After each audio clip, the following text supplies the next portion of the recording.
آپ دیکھ رہے ہیں آواز وطن نیوز۔ اسد قریشی کی رپورٹ کے مطابق دفاع پاکستان آرگنائزیشن نے نیشنل پریس کلب حیدرآباد کے قیام کو خوش آئند قرار دیا ہے۔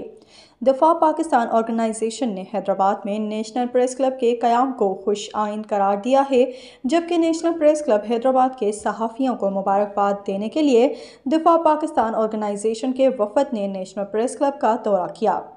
وفد میں دفاع پاکستان آرگنائزیشن کے چیئرمین ملک رشید نعمان گیلانی، جوائنٹ سیکرٹری ندیم شاہ، رکن رابطہ کمیٹی ملک محمد علی، کوآرڈینیٹر ضیاء قریشی اور دیگر شریک تھے۔ اس موقع پر وفد نے نیشنل پریس کلب حیدرآباد کے قائم مقام سربراہ قاضی دانش جہانزیب علی کاتیار، IGCOP ضلع حیدرآباد کے صدر فیاض خان ایوان، دیگر عہدیداران اور ممبران کو سندھ کا روایتی تحفہ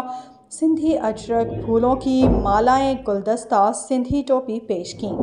اس موقع پر نیشنل پریس کلب کے ممبران نے دفاع پاکستان آرگنائزیشن کے وفد کا بھرپور استقبال کیا اور معزز مہمانوں کو سندھ کے روایتی تحفے پیش کیے۔ بعد ازاں میڈیا نمائندگان کے ساتھ بات چیت کرتے ہوئے دفاع پاکستان آرگنائزیشن کے چیئرمین ملک رشید نعمان گیلانی نے کہا کہ نیشنل پریس کلب کے قیام سے ایک طرف صحافیوں کو تحفظ حاصل ہوا ہے تو دوسری طرف جانب مظلوم عوام کی آواز الیکٹرانک اور پرنٹ میڈیا کے ذریعے اعلیٰ ایوانوں تک پہنچ رہی ہے۔ انہوں نے حیدرآباد نیشنل پریس کلب کے قیام پر مبارکباد دیتے ہوئے اس امید کا اظہار کیا کہ نیشنل پریس کلب حیدرآباد اپنی نظریے کے تحت غریب اور مظلوم عوام کا سہارا بنے گا۔ نیشنل پریس کلب کی جانب سے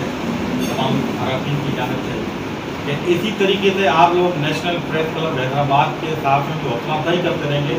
انشاءاللہ تعالی ہم آپ کے ساتھ شانہ بشانہ کریں گے۔ حیدرآباد کے جو بھی مسائل ہوں گے، جیسے آپ نے کہا کہ مجھے آپ حصہ بنائیں، تو بالکل آپ ہماری ٹیم کا حصہ ہیں، آپ کے حیدرآباد کے، ہم بھی حیدرآباد کے، مل جل کے انشاءاللہ جو مسائل ہوں گے ہم اجاگر کریں گے۔